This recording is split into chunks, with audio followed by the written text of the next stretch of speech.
दोस्तों, मैं अंजनी कुमार अपने YouTube channel talk with me में एक बार पुनः एक नई जानकारी के साथ आप लोगों के सामने उपस्थित हूं और अपने चैनल में आप लोगों का हार्दिक स्वागत करता हूं, अभिनंदन करता हूं। दोस्तों, मैं आगे बढ़ने से पहले आप लोगों को याद दिला दूं कि स्क्रीन पे जो डिस्क्लेमर डिस्प्ले हो रहा है उसको पढ़ के ही आगे बढ़ें, ताकि आप आपस में कोई मिसअंडरस्टैंडिंग ना हो, मिसकम्युनिकेशन ना हो। दोस्तों, इसके साथ ही मैं आपको ये भी याद दिला दूं कि पूरी जानकारी के लिए वीडियो शुरू से अंत तक देखें, ताकि आपको पूरी जानकारी मिल सके और उसका आप लाभ उठा सकें। दोस्तों, इसके साथ मैं एक और गुजारिश करना चाहता हूं कि जो लोग अभी तक मेरे चैनल को सब्सक्राइब नहीं किए हैं वो जल्दी से जल्दी सब्सक्राइब कर लें और बेल आइकन को भी दबा दें, ताकि उनको समय से वीडियो का नोटिफिकेशन मिल सके और समय से उनको इसकी जानकारी मिल सके।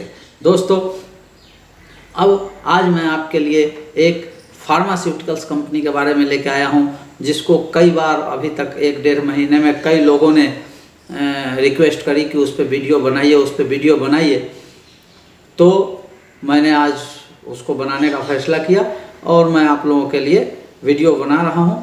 उसका नाम है Shilpa Medicare limited. Shilpa Medicare limited pharmaceutical के क्षेत्र में काम करती है। ये स्पेशलिटी फार्मास्यूटिकल्स के क्षेत्र में काम करती है और लीडिंग कंपनी है, वर्ल्ड में भी इसका नाम है। और यह फार्मास्यूटिकल इंग्रेडिएंट्स भी बनाती है। इंग्रेडिएंट्स जो है वो एक कंपोनेंट है फार्मास्यूटिकल्स मेडिसिन बनाने के लिए, तो उसको भी बनाती है और ये रिसर्च भी करती है, फार्मूला खुद तैयार करती है, तो इसमें यह काम करती है। और दोस्तों, फार्मास्यूटिकल्स जो है वो डिफेंसिव सेक्टर माना जाता है, अर्थात जब कोई भी सेक्टर काम नहीं कर रहा हो, कोई भी सेक्टर शेयर मार्केट में चल रहा हो, मंदी चल रहा हो, तो यह एक ऐसा सेक्टर है जो हमेशा उस समय पॉजिटिव रिटर्न देता है। जब मंदी का दौर होता है उस समय सारे लोग फार्मास्यूटिकल में निवेश करते हैं। उसका कारण यह है कि यह एक ऐसा क्षेत्र है, यह एक ऐसी आवश्यकता है जो किसी भी सिचुएशन में बंद नहीं हो सकती, उसकी आवश्यकता हर व्यक्ति को रहती है। दोस्तों, अब मैं आपको बताऊं कि जो अभी कोरोना पेंडेमिक चल रहा है, पूरे वर्ल्ड में क्राइसिस है, तो सभी कंपनियों पे जो किसी भी क्षेत्र की है उस पर मंदी का खतरा मंडरा रहा है और साथ में बहुत सारी कंपनियों के बैंकरप्ट होने की भी पूरी संभावना है। ऐसे टाइम में वाकई में फार्मास्यूटिकल्स एक अच्छा विकल्प हो सकता है और इन्वेस्टमेंट के लिए होना अपने पोर्टफोलियो में कोई ना कोई मेडिकल फार्मास्यूटिकल्स कंपनी होनी ही चाहिए। एक कंपनी तो एटलीस्ट अपने पोर्टफोलियो में फार्मास्यूटिकल्स की जरूर रखें। दोस्तों, अब मैं शिल्पा मेडिकेयर लिमिटेड के फिनेंशियल्स की बात करूंगा। दोस्तों, आज इसका जो क्लोजिंग प्राइस है 391 रुपया के आसपास है और उसी के आधार पे इसके फिनेंशियल पैरामीटर की चर्चा करूंगा। इसका जो मार्केट कैप है वह 3078 करोड़ के आसपास है और बुक वैल्यू 153 रुपया के हिसाब से है। अगर आप बुक वैल्यू के हिसाब से देखें तो बुक वैल्यू के डबल पे ट्रेड कर रहा है, डबल से भी ज़्यादा पे ट्रेड कर रहा है और उस हिसाब से यह स्टॉक महंगा है। अगर फेस वैल्यू की बात करें तो मात्र 1 रुपया इसका फेस वैल्यू है और पी की बात करें तो 21 पी है। इस पे हम आगे बात करेंगे कि 21 पी सस्ता है या महंगा है।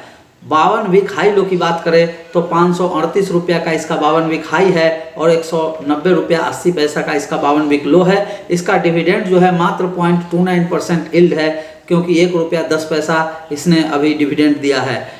अगर सेल्स ग्रोथ की बात करें पिछले 3 साल की तो मात्र 0.65% सेल्स ग्रोथ है। उसके हिसाब से कंपनी में बिल्कुल निवेश नहीं करना चाहिए, क्योंकि 3 साल से इसका सेल्स ग्रोथ जो है रुका हुआ है और कंपनी अपने 52 वीक हाई की ओर बढ़ रही है। 391 रुपया हो गया है, 538 रुपया का इसका 52 वीक हाई है, तो उसकी ओर बढ़ रही है। दोस्तों, अगर सेल्स ग्रोथ नहीं होगी तो उसके हिसाब से प्रॉफिट नहीं होगी और उसके हिसाब से आपका ईपीएस नहीं होगा, तो उस हिसाब से भी कंपनी जो है हाईली वैल्यूड दिखाई देती है, महंगी दिखाई देती है। दोस्तों, अगर आरओसी की बात करें तो 8.7% के आसपास है और आरओई की बात करें तो 8% के आसपास है, जो ठीक नहीं है। हमारे हिसाब से यह शेयर ठीक नहीं है।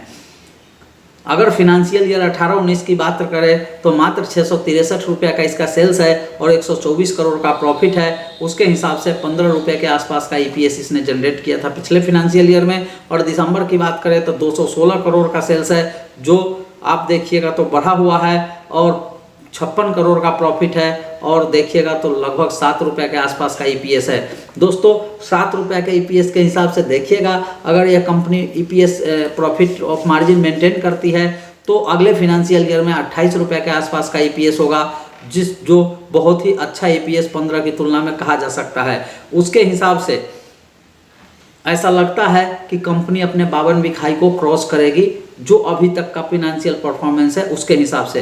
दोस्तों एक और बात करूं कि जितने भी एनालिस्ट हैं वो शिल्पा मेडिकेयर में निवेश की ही सलाह देते हैं। क्यों देते हैं वो मैं आपको बताता हूं। अगर इसके फार्मास्यूटिकल्स कंपनियों के पीई की बात करें तो सन फार्मा जो है 41 के पीई पे ट्रेड कर रहा है, डॉक्टर रेड्डी 33 के पीई पे ट्रेड कर रहा है, सिप्ला भी 33 के पीई पे ट्रेड कर रहा है, ल्यूपिन 66 के पी पे ट्रेड कर रहा है, वहीं शिल्पा मेडिकेयर मात्र 21 के पी पे ट्रेड कर रहा है। इसका मतलब है कि फार्मास्यूटिकल्स कंपनी में जितनी भी कंपनियां हैं उसमें शिल्पा मेडिकेयर सबसे सस्ती कंपनी है। लेकिन नहीं, इससे भी एक सस्ती कंपनी है, उसका नाम है ऑरबिंदो फार्मा। उस पर मैं डिटेल में नहीं बताऊंगा, लेकिन वह मात्र 17.5 के पी मल्टीपल पे ट्रेड कर रहा है, जो शिल्पा मेडिकेयर से सस्ता है। अगर ओवरऑल वैल्यूएशन की बात करूं तो यह कंपनी महंगी है। फार्मास्यूटिकल्स के पॉइंट ऑफ व्यू से बात करूं तो फार्मास्यूटिकल्स में यह कंपनी सस्ती है। डेट इक्विटी रेशियो इसका 1 है, जो लगभग वो बॉर्डर पे है। डेट भी अच्छा खासा कंपनी पे है, इस बात का भी आपको निवेश करने से पहले ध्यान रखना चाहिए।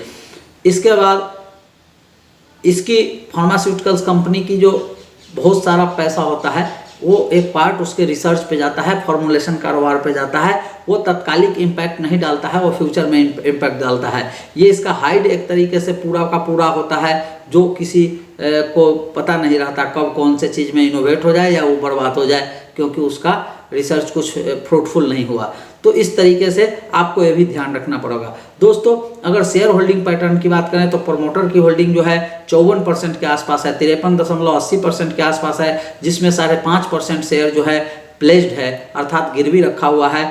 5.5% बहुत ज़्यादा वाइटल नहीं है, इसलिए इसको आप इग्नोर कर सकते हैं। इसमें 19% के आसपास जो है एफआईआई की होल्डिंग है, जो भी ठीक ठाक होल्डिंग कही जा सकती है। दोस्तों अगर इसकी अदर डीआईआई की बात करें तो इसमें 7.5% की होल्डिंग है, जो अपनी होल्डिंग कंटिन्यू कम कर रहे हैं। लगभग 13.5% होल्डिंग हुआ करता था 1 साल पहले, जिसको बेच के इन्होंने 7.84% के आसपास ले आया है।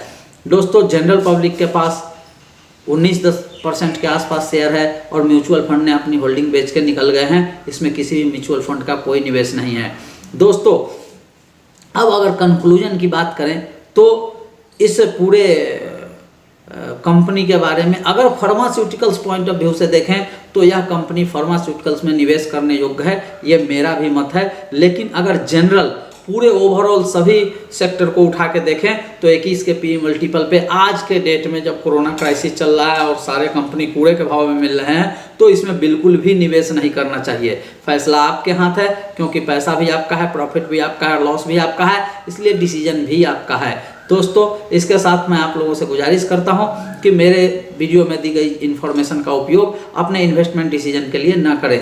दोस्तों इसके साथ साथ मैं आप लोगों को एक बार याद दिला दूं कि जो लोग भी अभी तक मेरे चैनल को सब्सक्राइब नहीं किए हैं वो जल्दी से जल्दी मेरे चैनल को सब्सक्राइब कर लें और बेल आइकन को भी दबा दें, ताकि उनको समय से नोटिफिकेशन मिल सके।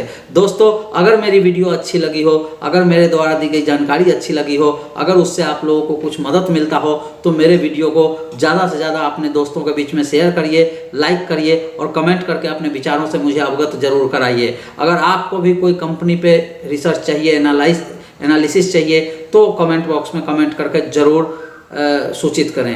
दोस्तों इसी के साथ मैं अंजनी कुमार आप लोगों से विदा लेता हूं, फिर मिलता हूं अगले वीडियो में। तब तक के लिए नमस्कार।